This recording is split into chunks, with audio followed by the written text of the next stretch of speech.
Beaucoup de personnes se cachent derrière la religion pour poser des actes. D'autres aussi se servent de la religion pour encaisser, pour supporter, pour accepter et se dire, bon, ben, qu'est-ce que je peux faire? C'est Dieu qui l'a voulu. Mais qu'est-ce que Dieu dit exactement? Aujourd'hui, on reçoit un guide religieux et croyez-moi, c'est une émission que vous n'avez envie de rater sous aucun prétexte. À tout à l'heure.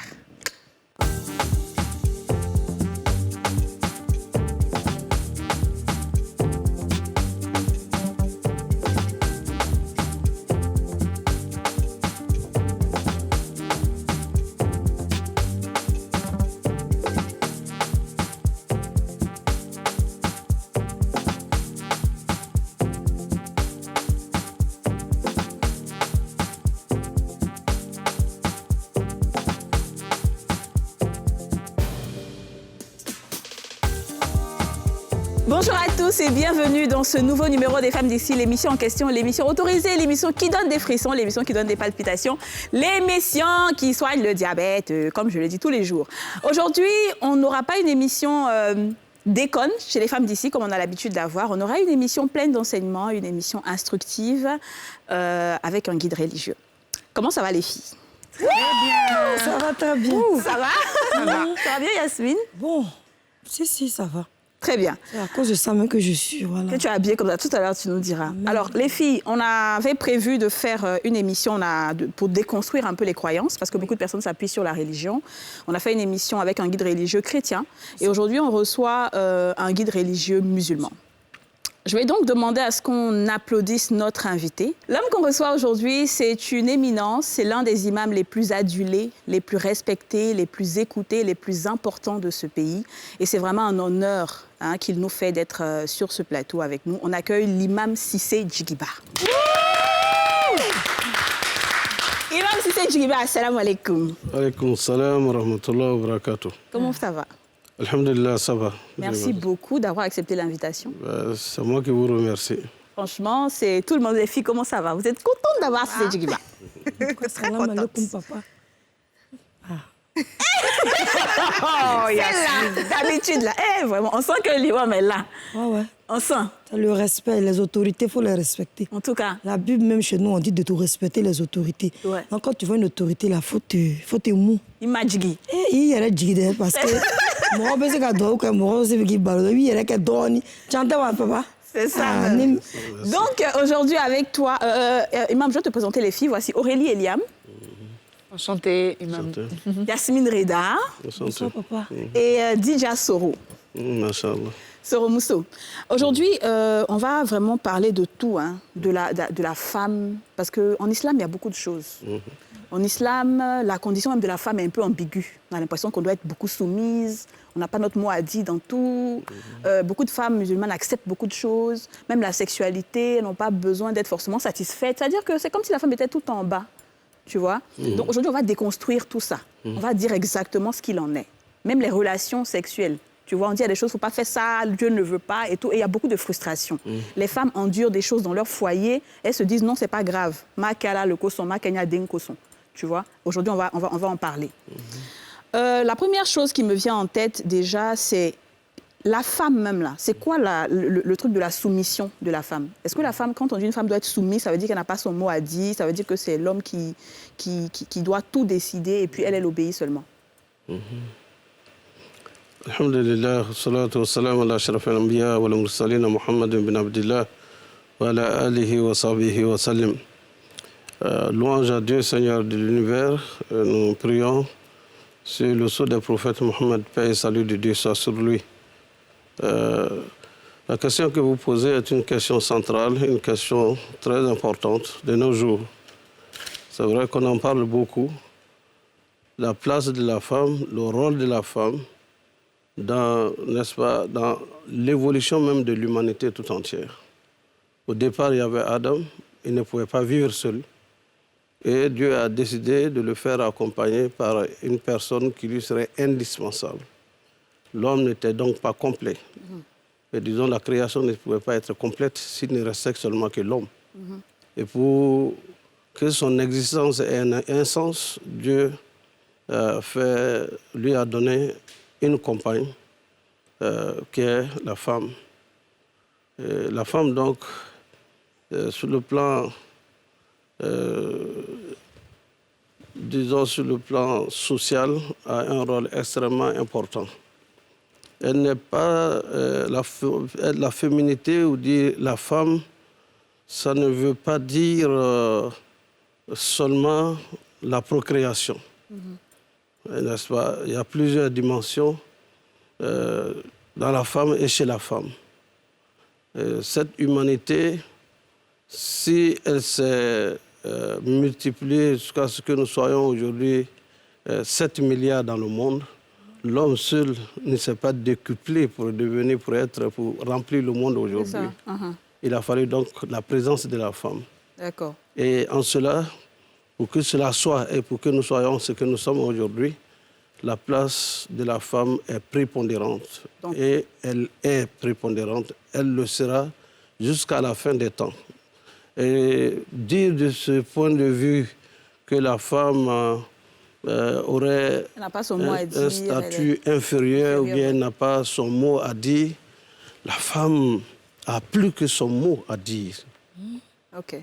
Parce que si Dieu a créé la procréation, c'est bien l'homme, mais sans ce respectacle ou cet être adorable, la procréation, la succession des hommes et des femmes ne pourrait pas s'établir.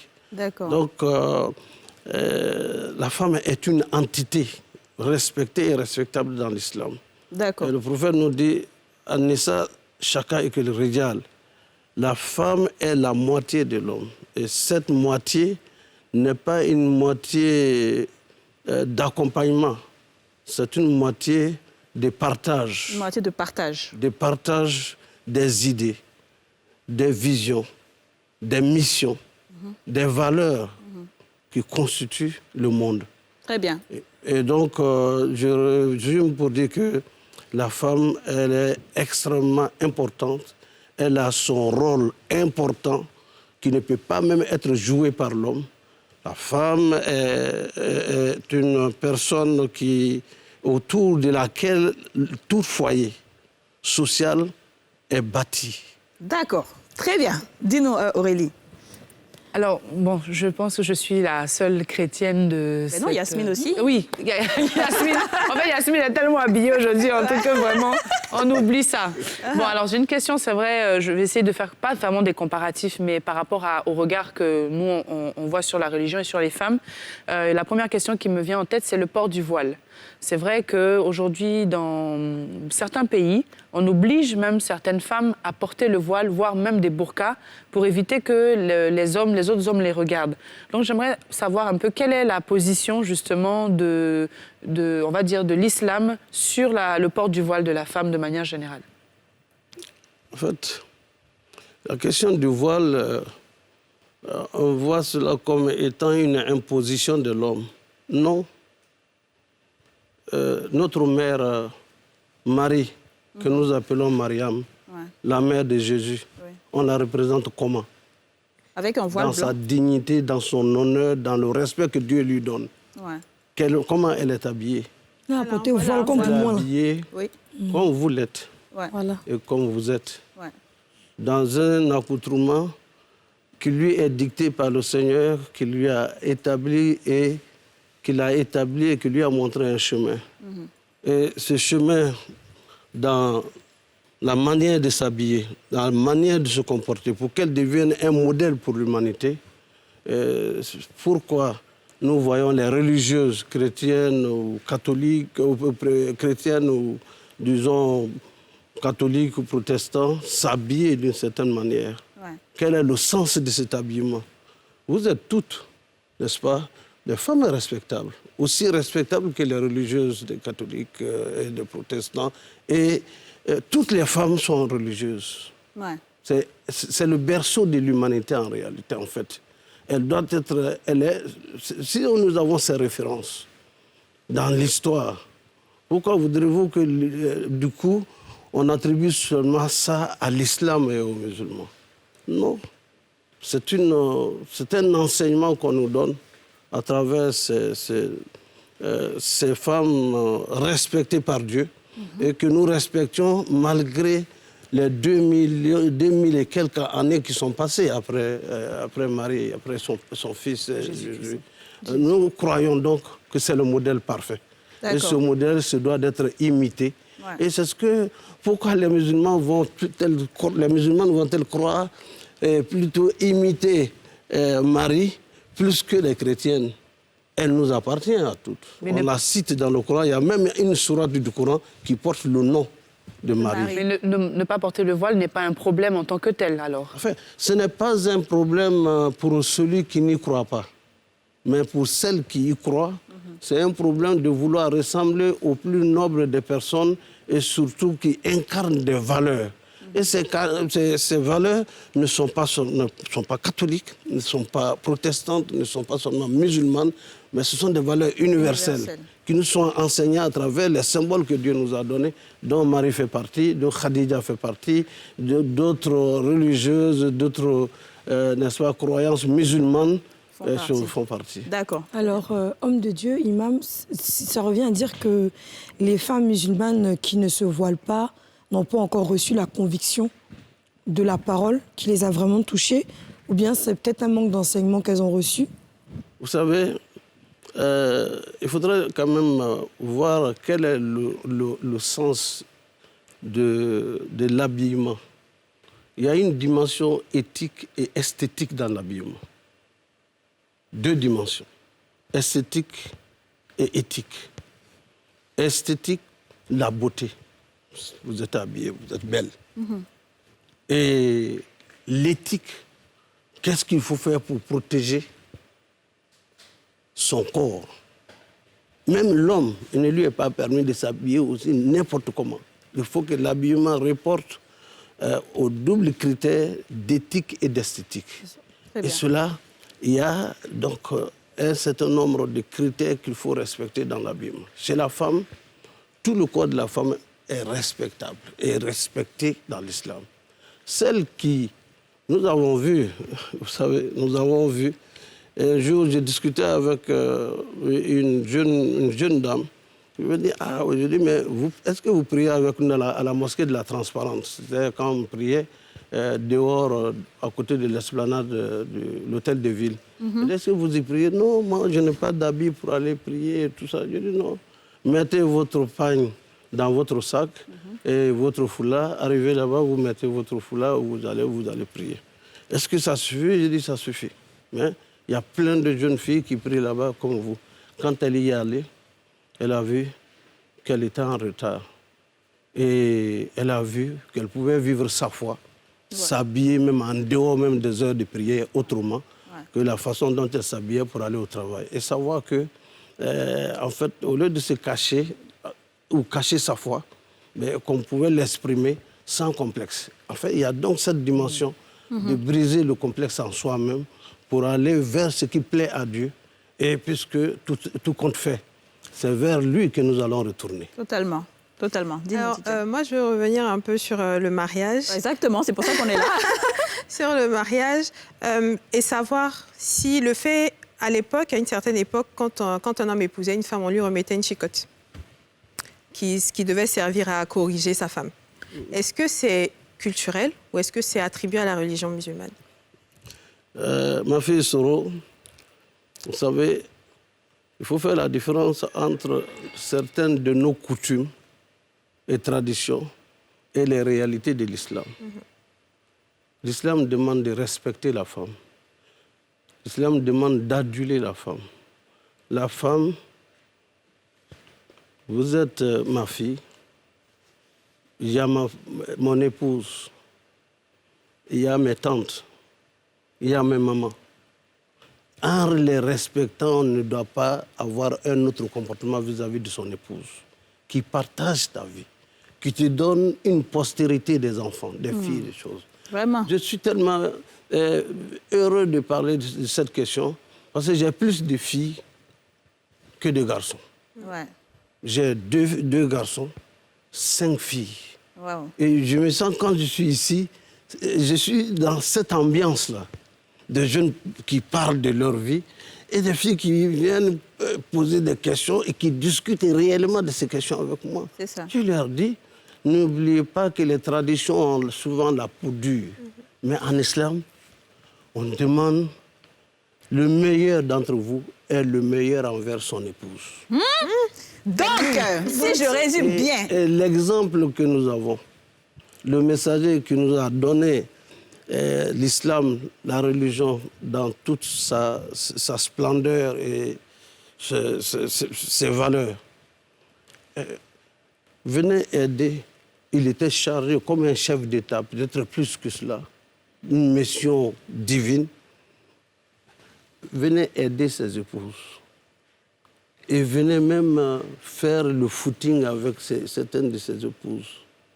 Et les écoutait, les formait pour que certaines d'entre elles formaient des hommes à la connaissance de la religion et de la vie sociale. Donc la femme ne peut pas avoir une situation déplorable. Ce n'est pas dans la vision de l'islam, ce n'est pas dans les enseignements de l'islam. Apprendre des chicottes pour choses. Et même dans les chansons qu'on entend en malinké, la femme est un esclave. L'esclave de qui? Franchement. La femme n'est pas une esclave. L'esclave de quelqu'un. Au point de préparer des chicottes pour l'accompagner sur son mari. Ah, ça, non. c'est très grave. Et je retiens cette phrase-là. Le meilleur d'entre vous, c'est celui qui est meilleur avec son épouse. Donc, c'est bien compris. Alors, homme de Dieu, imam, on reste toujours dans le foyer. Et nous sommes à l'ère où il y a ce qu'on appelle l'infidélité. Donc l'infidélité, qu'elle soit de la part ou de l'homme, est-ce que l'islam applique la loi de la charia, qui est œil pour œil, dent pour dent? C'est-à-dire, si par exemple, la loi ivoirienne dit que, sauf en cas d'infidélité, le divorce peut être prononcé. On ne va pas dire, bon, on va réfléchir, madame va réfléchir, revenez. Est-ce que c'est vrai que c'est œil pour œil, dent pour dent? On entend souvent dire ça. Que si la femme fait une faute, elle est sous la loi de la parole qui dit qu'elle doit payer la peau cassée, ou l'homme, pareil. Hein. Le déficit que nous avons eu jusqu'à un certain moment, c'est le déficit de l'éducation, de la formation, de la connaissance de nos traditions et de la connaissance même de la religion. En ce sens que une mère on ne devient pas mère par accident ou par hasard. On devient mère en le souhaitant, en le voulant. Et on devient mère également avec une éducation qu'on transmet à ses enfants, à ses filles comme à ses garçons. Et de ce point de vue, je vais vous dire que nous avons institué une école de formation à la vie de couple à la mosquée du Plateau. Et le titre, comment réussir son mariage. De ce point de vue, un homme qui doit se dire, j'ai des sœurs, j'ai des tantes, j'ai autant de choses. Ce que je n'admets pas, que mes sœurs, mes tantes vivent, pourquoi dois-je, moi, aller le faire autant chez les sœurs et les mères des autres? Quelqu'un est venu voir le messager pour lui dire, messager de Dieu, moi j'ai un problème. Il dit, quel est ton problème? Il dit, bon, je peux faire toute la religion, mais je ne peux pas m'empêcher d'avoir des rapports hors mariage. Donc je commets l'adultère. Il n'a pas dit, prenez-le, allez le lapider. Il dit non. Ah, assis-toi. Ah bon, tu ne peux pas dire non. Est-ce que tu admettrais qu'on le fasse avec ta mère? Il dit non, sacrilège. Est-ce que tu admettrais qu'on le fasse avec ta sœur? Il dit non. Et est-ce que tu admettrais qu'on le fasse avec tes tantes? Il dit non. Mais comment?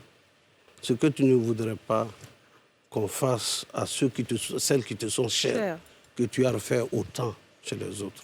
Ah. L'adultère, en réalité, ce qu'on appelle l'adultère avec ses conséquences. C'est ça. Il y a beaucoup de conséquences, papa. On parlera des conséquences de l'adultère après cette pub-là. À tout de suite.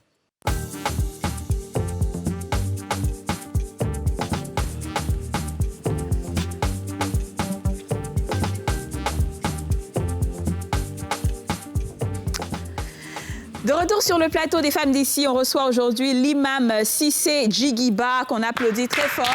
Et on essaie de déconstruire ensemble les croyances, les fausses croyances peut-être attribuées à la religion musulmane. Et du coup, on a posé la question aux Ivoiriens, qu'est-ce qu'on attribue à la religion musulmane à tort? Et on écoute certaines réponses.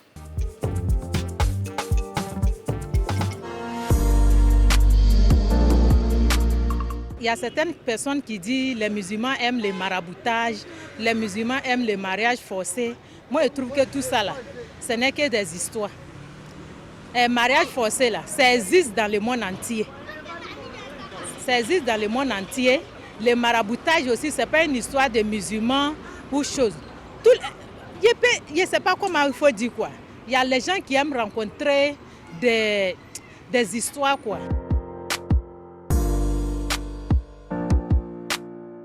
On dit que les musulmans donnent mariage forcé, mais c'est faux. Musulmans là, ils n'ont pas conseillé ça. Ça, il n'y en a pas. Même à la Mecque, même là, on ne fait pas ça. On ne prend pas une fille pour donner un mariage forcé. Jamais. On ne fait pas. On dit simplement quand tu es chrétien et puis l'autre est musulman, tu ne dois pas manger avec la personne. Alors que c'est le contraire, c'est faux. C'est la même chose.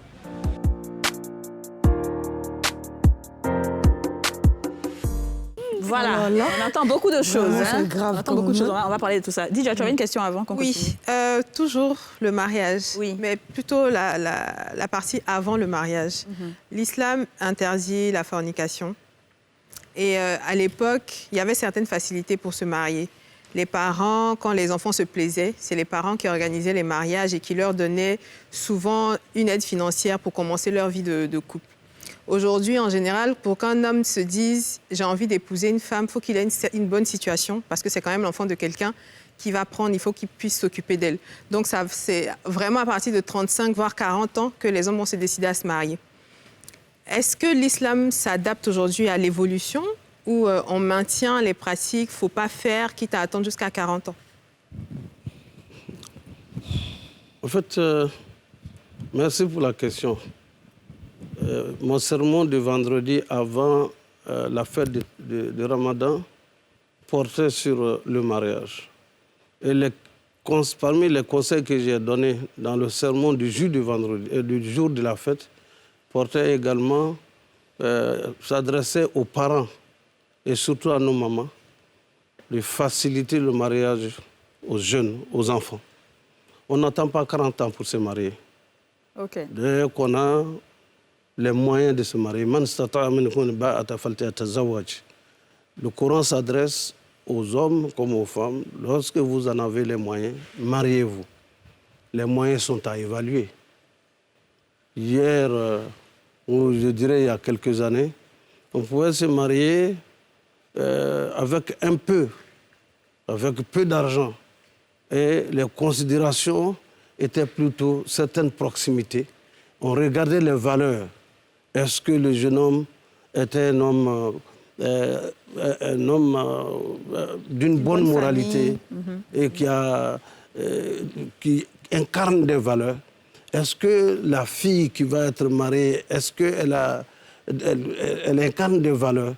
Est-ce qu'elle ressemble à la femme qui peut non seulement être au foyer, mais également assumer une responsabilité au foyer social ou sociétal au niveau de la famille? Les parents regardaient plusieurs choses. Et au vu de tout ça, lorsque les enfants veulent se marier, on les encourage et on leur donne le minimum de moyens. Mais aujourd'hui, lorsqu'il doit y avoir partage de coula, il faut avoir 300 000 francs, il faut avoir 500 000 francs, ça fait appel à des millions. Avant-hier, quelqu'un me parlait d'un mariage, le budget minimum faisait 6 millions. Vous qui venez commencer votre vie de couple, si vous devez dépenser 6 millions, ou même si c'est les deux familles qui s'unissent pour le faire, pourquoi ne pas mettre ces 6 millions à la disposition, n'est-ce pas, du couple, pour qu'il démarre sur de bons esprits et qu'il parte sur de bons pieds. C'est de ça qu'il s'agit aujourd'hui. Et c'est pour cette raison que religieux, enfin musulmans, nous insistons et davantage nous allons insister. Parce qu'une société équilibrée repose sur des familles équilibrées. Et il ne faut pas attendre d'avoir 40 ans pour se marier. Parce que l'attente, c'est plutôt lié à « faut que je finisse mes études, que j'ai une carrière ». Ah non, pas forcément. On connaît des gens que... Moi, je connais une de mes camarades de promotion. C'est extraordinaire. C'est un symbole. Elle s'est mariée après le CM2. Mais elle avait quel âge? Oui, c'est ce que je voulais demander. À notre temps, Ah oui. au CM2, on avait peut-être plus de 18 ans. Ouais. Ah oui. Ok. Bon, alors... oui, au CM2, on avait C'est vrai, parce que l'homme partait au CP à 14 ans. plus de 18 ans. Oui. Elle était première de toutes ses classes jusqu'au CM2. Au BPC, elle était première de sa classe, de la 6e à la 3e. Meilleure de sa classe jusqu'au bac pour aller à la fac. Malgré Et le mariage. meilleure de sa promotion, elle a fait tous ses enfants, tous ses enfants au fur et à mesure, jusqu'à finir ses études pour devenir professeur, enseigner. Elle était mariée, en fait. Elle était mariée pendant tout le temps.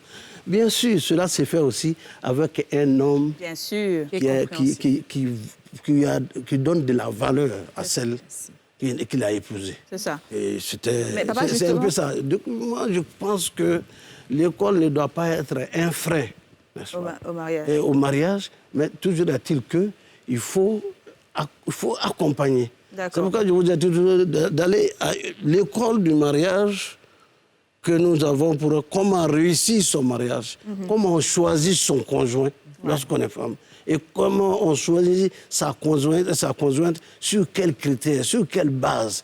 Et les filles qui viennent, nous les recevons, les couples qui viennent, les futurs couples, on les reçoit pendant 1 mois, 2 mois, pour qu'ils s'instruisent, ils prennent note. Et ils revisent, viennent dire, voilà ce que nous avons compris. Pour être surpris après, qu'après le mariage, il y a une incompatibilité d'humeur, de comportement, Et des de surprises désagréables. Il y a un certain nombre de choses. Bon, Alors, Très bien. et même toujours dans le cadre du mariage, on a vu malheureusement beaucoup de jeunes dont certains sont issus peut-être de religions différentes, brisées, beaucoup de relations brisées parce que les parents ne voulaient pas, par exemple, que la fille, que l'homme, par exemple, se convertisse à la religion chrétienne ou vice-versa. Qu'est-ce que dit l'islam concernant justement les personnes qui s'aiment mais qui sont issues de religions différentes? L'homme est musulman, la femme est chrétienne ou vice-versa. D'accord, on va aller rapidement, allez-y. alors, cette question-là, je pense qu'il y a près de 30 ans qu'on me pose cette question et qu'on nous pose, aussi bien aux prêtres qu'aux imams, n'est-ce pas? Nous avions une conférence à Porto Novo, au centre Songoy. On était plusieurs religieux, catholiques, protestants, venus de Bangui, venus de Douala, venus du Bénin, de la Côte d'Ivoire et ce genre de choses. Cette question a été posée par un prêtre venu de Bangui. Il a dit les musulmans font de la discrétion, fait discrimination et tout ça. L'archevêque de Douala, qui était avec nous, a dit non, mais laissez-moi répondre à cette question, l'imam. Ça ne vous est pas adressé, moi je voudrais répondre à votre place. Si vous avez votre mot à dire, vous allez dire. Lui, en tant qu'archevêque, il ne célèbre pas un mariage entre catholiques et protestants dans son église. Parce que ça ne peut pas être compatible. Ah bon? Or, du point de vue dogme, du point de vue enseignement, ce n'est pas compatible. Mais si ça doit se faire sur l'insistance du couple, lui, il confie ce mariage-là à un diacre. Pourquoi? Parce que le mariage, ce n'est pas par rapport à vous. Il y a une fonction certainement récréative dans le mariage, mais il y a une fonction essentielle procréative du mariage. Les enfants vont devenir quoi? On ne laisse pas derrière soi les enfants dans une probabilité de vie, de valeurs à partager. Non? Et c'est ce qu'on dit. L'islam n'admet pas qu'une musulmane épouse un chrétien. Parce qu'ils ne partagent pas les mêmes valeurs. Ça n'a rien d'avoir. Moi, j'ai des parents qui ont marié des femmes chrétiennes ou même pas chrétiennes, des choses, baoulées. Il y en a eu beaucoup. Hein. Et ces enfants nos oncles sont là pour le bassiner. Mais sur le plan religieux, une musulmane ne marie pas. Mais le contraire, un chrétien. le musulman peut épouser. Le musulman peut, à la limite. Parce qu'en fait, si le musulman doit épouser une musulmane, on ne pose pas le problème sur le plan ethnique ou racial. La musulmane, elle est bété, elle est baoulée, elle est agnée, elle est djoula, elle est sarakoulée, il peut la marier. Peu importe l'ethnie, elle peut être française, elle peut être américaine, ou bien chose. Donc, de ce point de vue, il n'y a pas de problème. Mais quand il s'agit de la foi, il faut être clair. Il y a des valeurs qu'on ne partage pas, qui peuvent être un frein. Il y en a eu un cas, une personne qui est venue accompagnée d'une personne très connue qui a accompagné le jeune homme avec la fille pour dire, bon, moi, on veut épouser, mon ami veut épouser cette fille-là, sa maman est musulmane, mais elle ne veut pas que la fille se marie avec celui-là qui n'est pas musulman. On a dit, faites venir la maman. Pourquoi elle refuse? Elle dit, celui qui est le père de ma fille, ce dernier-là est venu voir mes parents et qui dit qu'il s'est converti à l'islam. 6 ans après, il a renoncé à l'islam, il est retourné à l'église. Et je lui ai dit, puisque tu es retourné à l'église, garde ton église. Et moi, il a pris ses bagages pour aller avec quelque chose. Les enfants sont devenus quoi? Elle a éduqué ses enfants islamiquement. Au départ, il a dit, oui, je suis musulman. Il venait à la mosquée, on priait ensemble et tout. Et à un moment donné, il a arrêté. Et dès qu'il a arrêté, j'ai aussi arrêté nos relations. On s'appelle parce qu'on a des enfants ensemble, on partage certains soucis ensemble, mais les relations, on a arrêté pour des raisons. Pourquoi ne pas... On a déjà eu ce débat ici, c'était très, très, très chaud. Très chaud quand on a eu ce débat, mais bon. Moi, j'ai une question aussi. On entend souvent dire, ou on voit souvent que les jeunes filles sont mariées très tôt dans les familles musulmanes. Et on dit que dès que la fille commence à pousser des seins ou à avoir, je ne sais pas si je pourrais dire, c'est menstrue, voilà, ses règles, il faut automatiquement la marier pour ne pas que les gens jouent avec elle et qu'elle fasse des enfants de part et d'autre. Est-ce que c'est une réalité? En fait, ce n'est pas cela. Parce qu'à 13 ans, 14 ans, on a déjà les règles. Non, même avant. On a vu des filles à Bokanda, à 9 ans, qui est devenue mère. Ah oui, mais renseignez-vous au niveau des écoles actuellement. Dans les écoles, les violences, oui, dans les grossesses en milieu scolaire, c'est effarant. Oh, ça fait pitié. N'est-ce pas? Et donc, quand on parlait de ce mariage à 12 ans ou bien 14 ans, tout ça, la maturité n'est pas seulement d'avoir 12 ans ou bien d'avoir 15 ans de la chose. Il y a une maturité physiologique. La femme doit attendre un enfant. Un enfant ne peut pas prendre soin d'un autre enfant. Ça, c'est bien dit. À 12 ans, à 15 ans, qu'est-ce qu'elle sait de choses? Mais la crainte des parents. Chez nous, vous savez, il y a une question culturelle dans cette histoire. Nos parents pouvaient voir déjà, par leur connaissance, choses, cette femme-là va avoir un enfant, l'enfant sera ça. Et dès la naissance, ils viennent attacher pour dire, mon fils du temps, je voudrais que cet enfant-là devienne l'épouse de ma chose. L'enfant est préparé. Et même à un âge, elle sait qu'elle a déjà un mari. Ça ne la dérange pas. C'est une question culturelle et historique. Mais le monde étant en éternelle évolution et changement, faisons en sorte que ce changement aille dans un sens positif, que les gens comprennent ce qu'est leur culture islamique. Il n'y a pas de mariage forcé en islam. Il faut qu'on le sache une fois pour toutes. Ne pas dire, bon, écoutez, la personne dont vous voyez la tête ou bien quelque chose, c'est ton mari. Allez-y. Jeudi, on attache la cola et puis on va vous jeter dans la maison. Non, ce n'est pas islamique. Au temps du messager de Dieu, sallallahu alayhi wa sallam, paix et salut de Dieu soit sur lui, une fille qui a été mariée est venue poser son cas pour que ça fasse jurisprudence. Pour dire, moi, mes parents, messager de Dieu, mes parents m'ont donné à quelqu'un sans demander mon avis. Et il dit, toi, tu en penses quoi? Il dit, non, là, c'est vraiment, je voudrais savoir, est-ce que la femme a son droit à dire par rapport à son mariage. C'est-à-dire, oui, si vous ne voulez pas, ce mariage est nul et non avenu. Nul et non avenu, voilà. Donc une femme qui veut un mariage une femme qui doit être mariée divorce, c'est si elle veut s'en sortir, elle peut venir voir un imam pour essayer de dissoudre ou de régler le problème. Notre position n'est pas de dissoudre les mariages ou les foyers. Notre rôle, notre mission, c'est de faire en sorte que ça n'arrive même pas. Ça n'arrive pas. Ouais. Il faut agir en amont. Ouais. C'est pour ça que nous avons institué une école. C'est ça. Et être à la disposition de ceux qui viennent à ces écoles. Et même au niveau de la mosquée, même si ce n'est pas avant que ce soit une école, les couples viennent nous voir. On a des difficultés. Et le mari a des comportements sexuels inhabituels. Justement, on vient à ça. On vient à ça, justement. Moi, je voulais parler d'infidélité. Ouais. En cas d'infidélité, que dit l'islam par rapport à... Enfin, la femme par rapport à son mari, le mari par rapport à sa femme. Est-ce qu'en cas d'infidélité, la femme peut partir? Ou alors, quels sont les cas où la femme peut demander le divorce en islam? Pour divorcer, si le mari renonce à sa foi, s'il apostasie. Ce sont les conditions de divorce en islam. Voilà. Hein? D'accord, donc renoncer à sa foi. Renoncer à sa foi.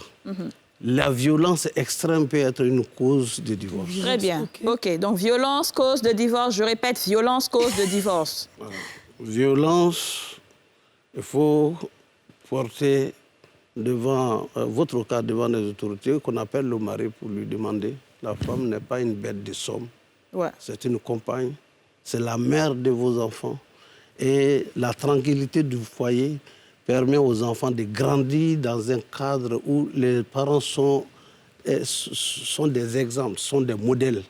Ce modèle de violence agit sur le rendement, sur l'évolution psychomoteur de l'enfant. Ouais. Et dans tous les cas, la violence est bannie, n'est-ce pas, en matière de foyer. Donc, ça peut être une cause de divorce. Et troisièmement, ça peut être aussi dû au fait que le mari ne peut pas, n'accomplit pas ses devoirs, même intimes. C'est là aujourd'hui, malheureusement, vous êtes mariés, vous êtes toujours ensemble, vous sortez ensemble, vous mangez dans les restaurants ensemble, vous revenez à la maison, vous avez les mêmes amis, vous commencez à vous séparer de votre épouse ou bien de votre époux. Vous revenez à la maison à des heures indues, 23h, 1h du matin, 2h du matin. Et c'est pas que même, il y a des voyages inventés. Non, papa, on rappe le truc de papa. Tu peux en avoir réalité. Maintenant, ça a commencé. La femme connectée, vous partagez ce direct-là. Les voyages inventés, on va la faire. Mais il peut même être là. Il était pas là. Et tous les jours, lui, il est parti. Ils ont un cadre de vie, en fait, où la femme est exclue. Voilà. Je ne dis pas... Souvent, on accuse, on dit les vieilles personnes, dans le passé, ça se faisait comment. Mais c'est des comportements nouveaux. Voilà. C'est des comportements nouveaux. Faut respirer. Tu as dit tellement chic. Il faut respirer un peu. On va mettre une pub. Respire un peu. On va à la pub et on revient. Papa, on t'aime.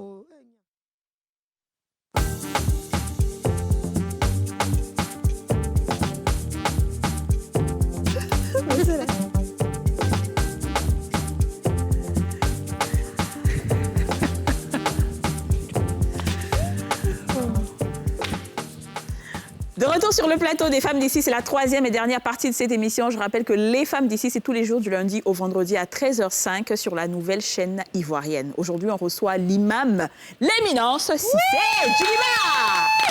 Alors, avant de partir en pub, imam, tu nous as donné un peu les causes de divorce en islam. On va faire... Dija, ministère de l'Éducation, il faut dire. Qu'est-ce qu'il a dit? Il dit que si on la violence... Non, pas la violence d'abord, c'est renoncer à sa foi. La violence exagérée. Et puis les inventions de voyage. L'infidélité. C'est-à-dire la femme est exclue, en fait. C'est-à-dire elle est plus... Voilà. C'est-à-dire tu manques à tes devoirs. Mais moi, je voulais demander... C'est fini, ça. On a terminé avec ça, n'est-ce pas? Oui. Donc, avec ça, la femme peut divorcer. Mais non. J'allais demander, parce que j'ai déjà parlé de l'infidélité. Est-ce que l'infidélité, c'est Et l'infidélité, c'est pareil, je veux dire. Si. L'infidélité, c'est sorti, c'est resté la nuit. De la personne. Il fait partie de l'incohérence de la personne qui est mariée. Oui. En fait, de ce point de vue, lorsqu'on constate, il ne faut pas attendre que ça prenne de la profondeur et de la hauteur. Voilà. Moi aussi, il faut revenir à des personnes. Il y a le mariage en islam, vous choisissez des témoins. D'accord. Et il y a même des marraines. Voilà. Ce n'est pas les foulards qu'on attache ou bien les noms qu'on affiche sur le visage. C'est pas ça. C'est un rôle historique, c'est un rôle éthique et moral d'accompagner les couples à réussir leur vie de couple. Voilà. C'est vrai, on ne prend pas témoin comme ça. Ah oui. En tout cas. Et dans tous les cas, c'est ça. Et c'est des personnes qui ont une certaine vie de valeur. Ouais. Et on pourrait dire même... parmi des personnes qui ont une vie de couple exemplaire et qui a pris du temps. Quelqu'un qui a 20 ans de mariage, ou bien 10 ans ou 15 ans de mariage, en sait suffisamment. Il n'y a pas de mariage sans petite tempête, sans tempête. Il y en a eu. Et comment on a fait pour les traverser et quelle est la maturité qu'il faut pour gérer. C'est pour cela que nous avons institué cette école-là. Pour qu'on aille dans la vie, les tempêtes, on puisse les maîtriser et qu'on puisse se contenir. Vraiment, je suis très heureux de vous écouter parce que nos mamans musulmanes, là, elles me montraient même que ce n'est pas leur problème. Les papas vont partir, même valise, quand il va venir, l'élève va dire « Ah là, le café ». Donc, c'est dans le café, là. Nos mamans sont restés dans ce Il y a un problème. Beaucoup sont restés avec une maladie. D'autres vont se sentir mal. Elles vont être moquées par les gens. Leurs propres soeurs vont se moquer d'elles. Leurs propres familles vont se moquer d'elles. Parce que pour elles, le divorce, c'est comme si c'est une malédiction. C'est comme si tu n'as pas réussi ta vie. C'est comme si tu n'as pas su tenir ton foyer. Alors que l'homme lui-même, il est bien enfant. Donc, tout ça, on est dedans. Oui, en fait, le divorce est un échec. Ah, c'est un échec, le divorce. C'est un échec. Et les garçons, aussi bien de la part de l'homme que de la femme. Parce que vous allez avoir des enfants qui sont devenus des orphelins avec leurs parents en vie. Leur vie est importante dans votre vie. Avant, donc, le mariage est un projet. On doit avoir une vision de son mariage avant de se marier. On doit comprendre pourquoi je me marie. Ah, je comprends pourquoi. Alors, si vous vous mariez parce que celui qui est venu, il a des moyens, ses parents ont des moyens, il faut dire que vous allez dans un mariage d'humiliation. Si vous le dites parce que les parents de celui qui vient, que ce soit bien pour l'homme, pour la femme, les parents sont aisés, c'est des ministres, c'est des temps. Le jour où le titre n'est pas là. Donc ce que vous cherchez n'est plus là, et vous n'avez plus de motivation, d'objet de motivation. Comme de Dieu. Ma voisine, là, elle s'appelle Matorma. Son mari la frappe jusqu'à... Quand il est divorcé, elle dit que c'est un péché. C'est comme si elle a échoué, comme ce que vous venez de dire. L'enfant, elle a la frappe toujours. Est-ce qu'une femme musulmane qui divorce a le droit de se remarier? Tu entends? Oui. On a le droit? Oui, on a le droit. La femme qui divorce pour des raisons solides, des raisons valables, mais elle doit se remarier. Pourquoi elle va rester sans mari? Elle aura une vie de chasteté au point de rester jusqu'à la fin de sa vie. Non, sans connaître des aventures de certaine nature. On ne peut pas chasteté, c'est difficile. Alors, on passe à la polygamie. On parle de l'islam autorise la polygamie, mais aujourd'hui on dit que l'islam dit que l'homme doit pouvoir bien s'occuper en fait des femmes, d'être juste avec les femmes. Mais aujourd'hui on remarque que tout le monde, c'est-à-dire un monsieur qui est marié, dès qu'il rencontre une jeune fille, je vais te prendre comme ma deuxième femme, juste parce qu'elle est belle et tout. C'est quoi? Quels sont les motifs? Qu'est-ce qui doit pousser un homme réellement à prendre à une autre femme? Et puis est-ce qu'il peut vraiment les traiter de la même façon? Bon, en fait, la polygamie, je vais vous distraire avec des mots, parce que la polygamie n'est pas pratiquée en islam. Ah bon? Hey. Non. Mais c'est pas pratiqué comment? Attendez, je vais bien m'asseoir, parce que là, ça devient intéressant.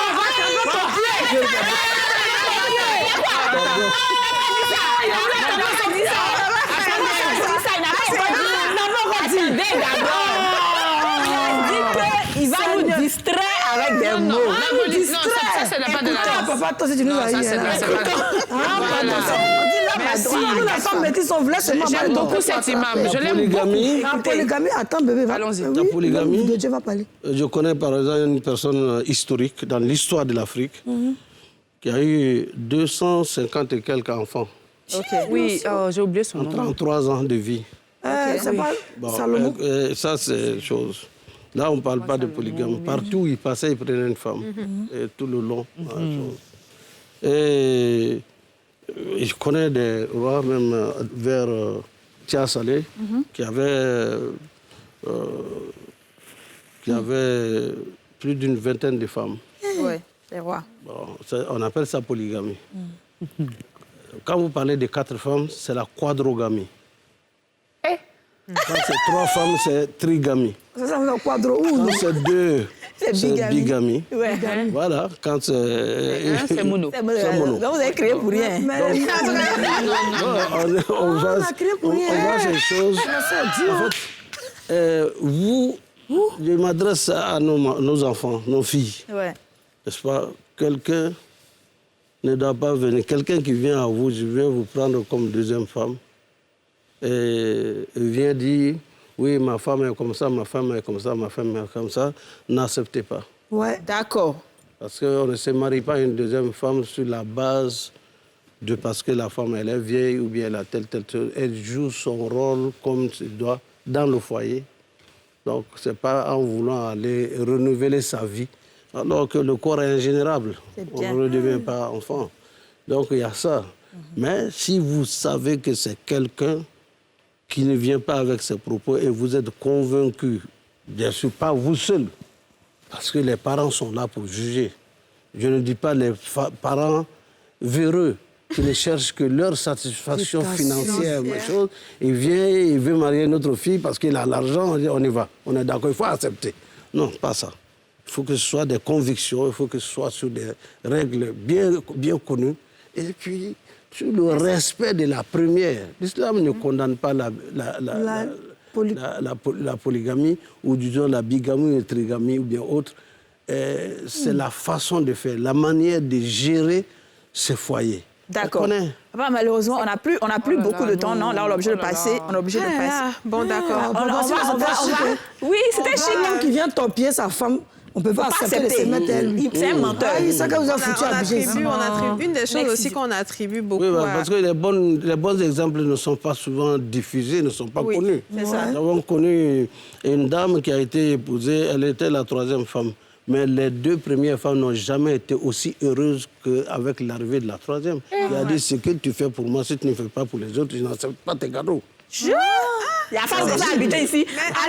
C'était à Abidjan ici. On attribue souvent l'excision à l'islam aussi. Ouais. L'excision est pratiquée chez les Oué et chez les Yakuba avant que l'islam n'arrive là-bas. Bien sûr, l'islam en Côte d'Ivoire depuis le XIe siècle, donc ce n'est pas récent. L'islam est pratiqué, je dirais au Bénin, bien avant que l'islam ne soit dans cette communauté. L'excision était pratiquée en Arabie avant que l'islam ne vienne. L'islam a souvent, disons, inculturé certaines pratiques, mais au vu des conséquences néfastes, l'islam s'en est débarrassé des choses. D'accord, donc.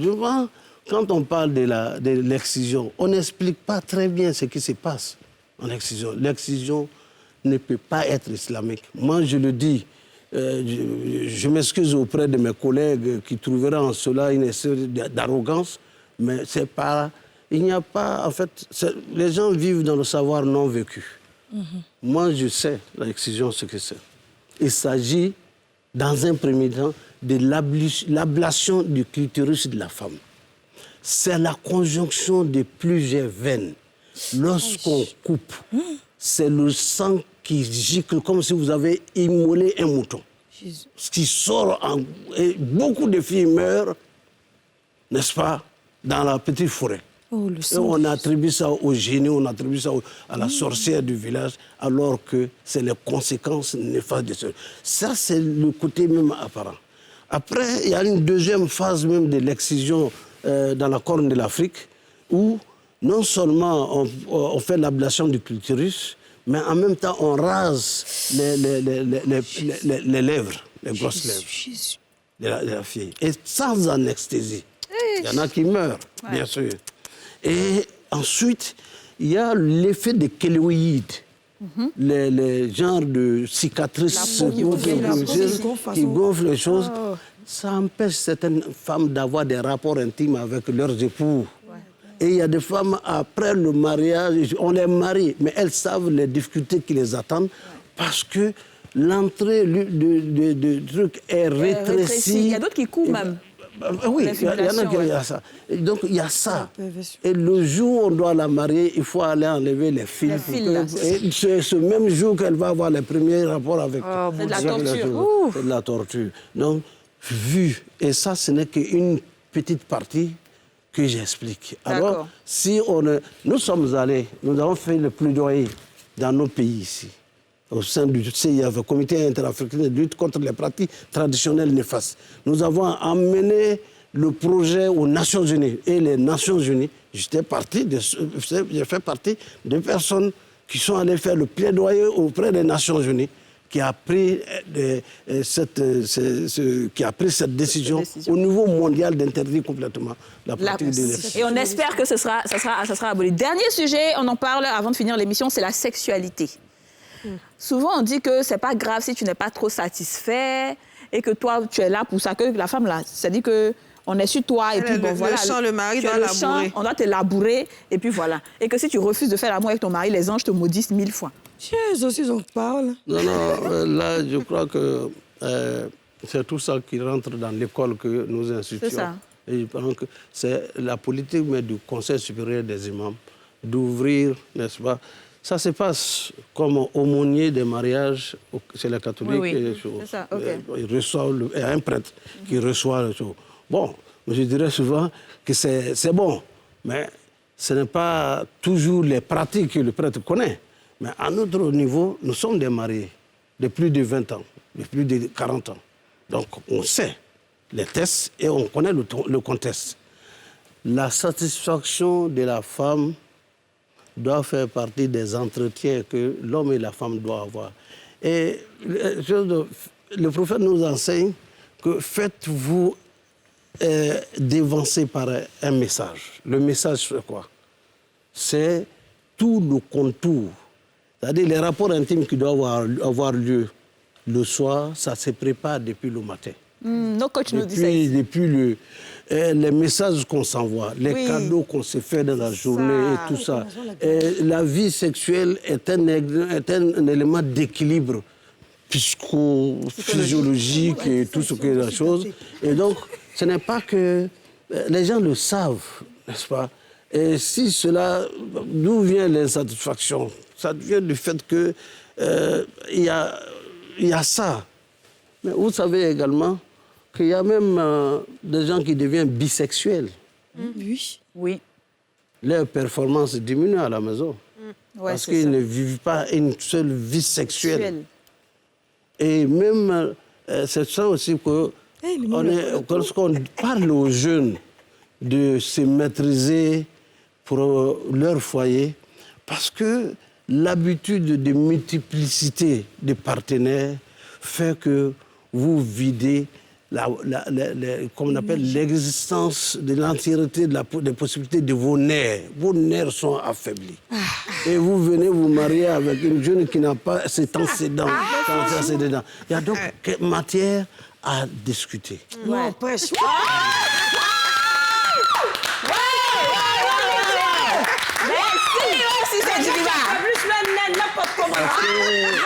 Seigneur Dieu, vous parlez aujourd'hui. Oh, prêche, en fait, il y a tout un ensemble de choses. Justement. Le sport peut aider. La nourriture peut aider. Il y a pas mal de choses qui contribuent à ça. L'habillement de la femme en sortant de la maison est un objet de motivation. Mais c'est plus motivant encore lorsque l'habillement à la maison est en adéquation avec votre vie de couple. Ça, c'est la sexualité. La nuisette, voilà. Je disais tout à l'heure que il y en a qui rentrent à la maison à 23h, à minuit, à 2h du matin et tout ça.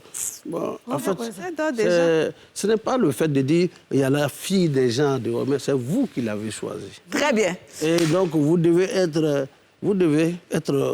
avoir la liberté de vous expliquer. C'est ça. N'est-ce pas? Voilà comment vous devez vivre harmonieusement selon les besoins, les besoins des uns et des autres doivent s'exprimer. Vous avez du plateau. On est à la fin de cette émission. L'émission a vraiment... Vraiment, Dieu puissant. Et même si Djigiba, tu vas donner un dernier mot à toutes les personnes qui nous regardent, qui sont juste, tu regardes ta caméra, en une minute, en une phrase, parce qu'on a déjà dépassé même le temps imparti.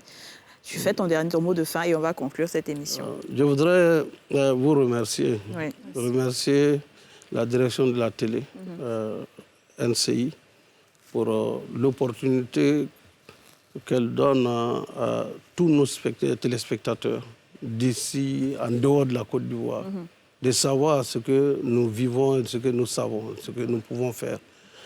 C'est aussi une contribution au développement socio-culturel de notre pays.